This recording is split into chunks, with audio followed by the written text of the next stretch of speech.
Hello students, good morning. Today we are going to study chapter number 4, the rat trap. This is the rat trap. It has been drawn in front of you, and you know very well by the name of this chapter, rat trap. Rat trap. This is the trap for the rat, and this chapter has been written by Selma Lagerlof. His birth was in 1858 and his death was in 1940.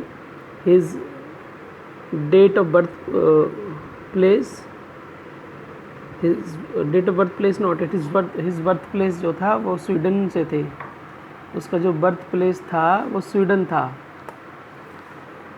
Birth place क्या था उसका? Sweden था. Sweden में उनका जन्म हुआ था. और इस चैप्टर की थीम क्या है? इस चैप्टर की थीम है कि love can change anybody. Love किसी को भी चेंज कर सकता है. इस चैप्टर की थीम है. ये चैप्टर हमें बताएगा कि लव कैसे किसी को भी चेंज कर सकता है. इसके मेन कैरेक्टर्स के बारे में मैं थोड़ा सा लाइमलाइट करूँगा. Main characters are the rat trap seller. Rat trap seller इसका मेन कैरेक्टर है, जिसको वैगाबॉन्ड भी बोला जाता है. वैगाबॉन्ड होता है इंसान who just go from here to there, इधर उधर से कहीं भी घूमता रहता है, उसको वैगाबॉन्ड बोलते हैं. who does not have particular destiny to go. उसको पैडलर भी बोला गया है, उसको थीप भी बोला गया है, वो थीप भी है यहाँ पे. उसको रैगामुफिन भी बोला गया है. रैगामुफिन का मतलब है फटे हाल से कपड़े पहन के रखने वाला इंसान. फिर डियर स्टूडेंट्स, थोड़ा सा मैं आउटलाइन करना चाहूँगा इस चैप्टर को. इसमें वो थेफ्ट करता है, चोरी करता है एक क्रॉफ्टर के यहाँ, किसान के यहाँ पे. चोरी करने के बाद में वो एक आयरन मिल में जाता है. फिर आयरन मिल में जो वो जाता है तो वो खुद रैट रैप में फंस जाता है. कैसे वो रैट रैप में फंसता है, रैट रैप है क्या, वो उसमें कैसे फंस गया, इस चीज़ को जानना है हमें इस स्टोरी के थ्रू. यहाँ से स्टोरी भी टर्न लेती है. जब वो वहाँ जाता है तो उसको जो सेकंड मेन कैरेक्टर है that is iron master. Iron master क्या, एक आर्मी मैन है और उसका एक फ्रेंड. यहाँ पे एक बड़ा कन्फ्यूज़न होगा. उस कन्फ्यूज़न को I am making clear right here before going in the chapter. उसका एक फ्रेंड है आयरन मास्टर का, नील्स ओलोफ. ये भी आर्मी मैन है, यानी कि आयरन मास्टर भी आर्मी मैन हुआ करता था और नील्स ओलोफ भी आर्मी मैन हुआ करता था. दोनों फ्रेंड्स थे, रेजिमेंटल कॉमरेड्स थे. रेजिमेंटल कॉमरेड्स का मतलब क्या होता है? एक ही यूनिट आर्मी के, एक ही यूनिट में दोनों काम करते थे.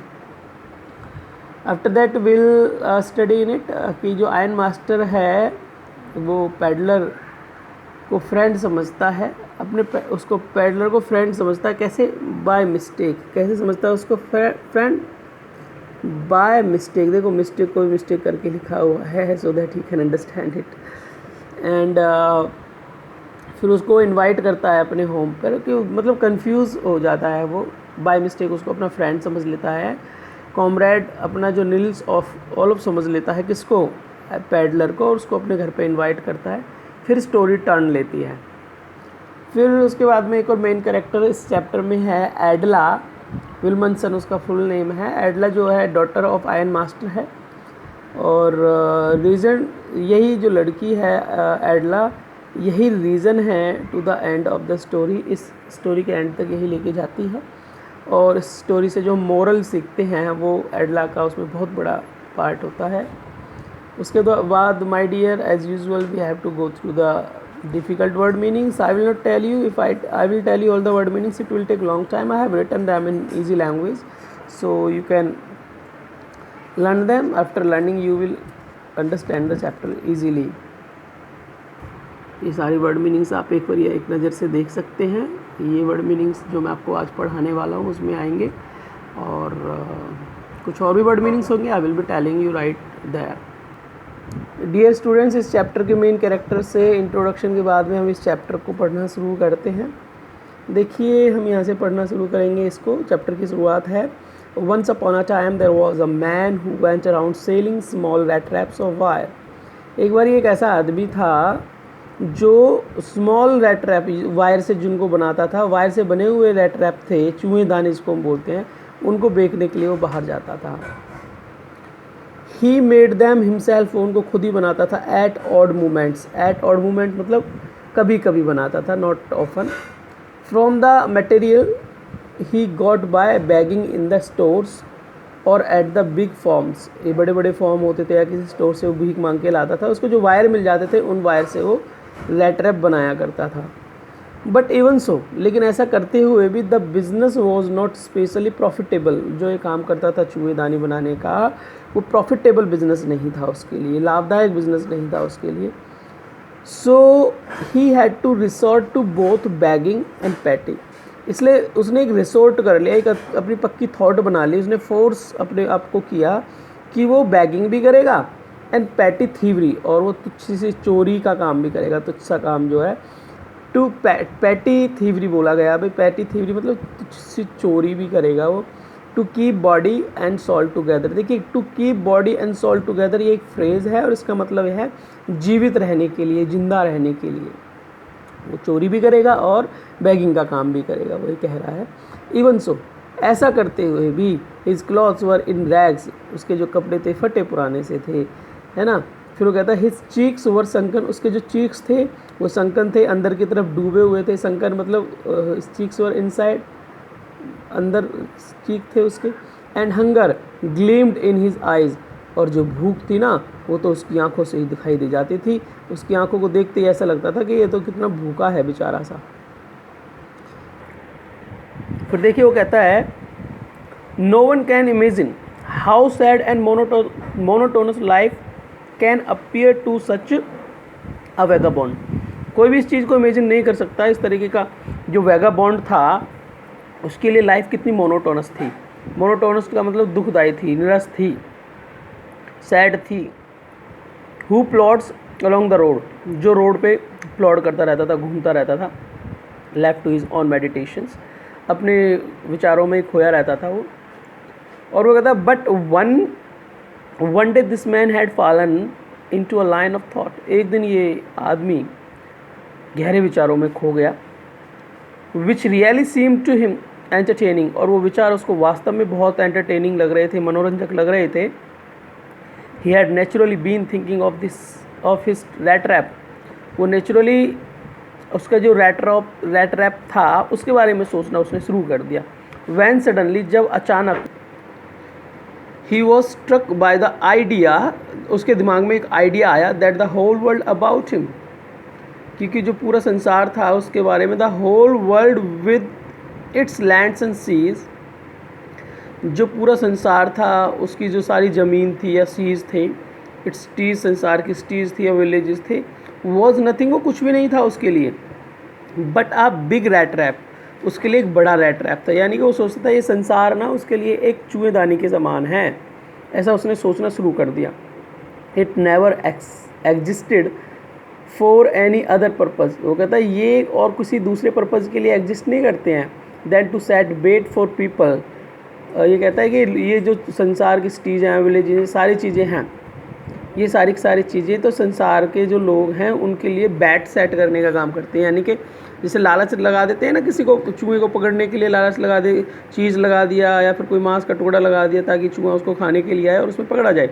ऐसे ही उसने संसार को बताया कि मांस के संसार रैट रैप की तरह है, और इसमें जो विलेजेस, सिटीज़ वगैरह हैं, जो कहता है इट ऑफर्ड रिचेज़ एंड जॉयज़, क्योंकि ये संसार है रिचेज़ और जॉयज़ देता है, शेल्टर एंड फूड देता है, एंड हीट एंड क्लॉथिंग देता है, exactly as the rat trap offered cheese and pork, बिल्कुल ऐसे ही जैसे रैट रैप में पनीर और पॉर्क होता है उस चूहे को पकड़ने के लिए, ऐसे ही संसार में इंसान, संसार रूपी चूहेदानी में इंसान रूपी रैट को पकड़ने के लिए riches, joys, shelter, food and clothing रूपी बैट दिया जाता है, टेम्पटेशन, लालच दिया जाता है।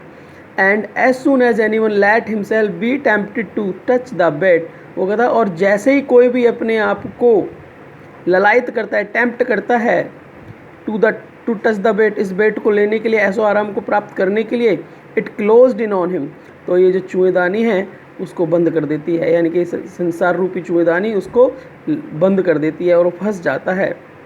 And then everything came to an end, और फिर हर चीज़ ख़त्म हो जाती है। The world had of course never been very kind to him, वो कहता है कि संसार है ना उसके लिए कभी भी काइंड नहीं रहा, जो नरेटर है, जो यहाँ पे रैट रैप सेलर है, वो कहता है संसार उसके लिए कभी भी काइंड नहीं रहा। जो किसी से भीख मांगने जाता है उसको धमका धमका के भगा देते कई जगह से, तो उसका अपमान करते, तो संसार के बारे में वो कभी अच्छा नहीं सोचता था। इसलिए so it gave him unwanted joy to think ill of it in this way. इस तरह से वो संसार के बारे में गलत गलत सोचता था और इससे उसको अच्छा लगता था। अच्छा क्यों लगता था? क्योंकि उसने सोचा कि संसार उसके बारे में कभी भी अच्छा नहीं करता है, तो इसलिए वो संसार के बारे में अच्छा क्यों सोचे, वो भी बुरा सोचता था और बुरा सोचना उसको अच्छा लगता था। It became a cherished pass time, ये उसके लिए चेरिस्ड पास टाइम बन गया, यानी कि बहुत अच्छा समय उसके लिए बन गया, समय बिताने वाला, उसके खुशी का समय बन गया। ऑफ हिज, उसका खुद का। ड्यूरिंग मैनी ड्रेरी प्लॉडिंग्स, जब वो बहुत उदासीन प्लॉडिंग किया करता था, जाया करता था यहाँ से वहाँ तक दुखों में। फिर to think of people he knew, जिन लोगों को वो जानता था उनके बारे में सोचता था। Who had led themselves be caught in the dangerous snare, जिन्होंने अपने आप को डेंजरस स्नेयर यानी खतरनाक फंदे में फंसा लिया था, ट्रैप में फंसा लिया था, उनके बारे में सोचता था वो। और उनके बारे में सोच सोच के बड़ा खुश होता था कि देखो इसने भी अपने आप को इस संसार रूपी फंदे में फंसा लिया, इसने भी अपने आप को संसार रूपी रैट ट्रैप में फंसा लिया। ऐसे क्या करता था वो। एंड ऑफ अदर्स, और उनके बारे में who were still circling around the bait, और उनके बारे में सोचता था जो भी इस संसार में, संसार रूपी जो रैट रैप था उसमें जो बेट लालच लगा हुआ था, उसके चारों तरफ जो चक्कर लगाते रहते थे, जो लोग लालची रहते थे लेकिन उनको लालच पूरा नहीं होता था, लालच के बस वो चक्कर लगाते थे चीज़ों को पाने के लिए, उनके बारे में भी वो कहता है, उनके बारे में गलत सोच के उसको आनंद आता था। फिर आगे, one dark evening as he was cruising along the road he caught sight of a little grey cottage by the roadside। एक शाम को जब वो ट्रूज कर रहा था, ट्रूज मतलब धीरे धीरे घूम रहा था, ट्रूज मीन्स धीरे धीरे घूमना, जो धीरे धीरे घूम रहा था रोड पे, तो उसने एक ग्रे कॉटेज, एक कॉटेज देखी, एक झोपड़ी देखी, by the road side, road की साइड में जो बनी हुई थी।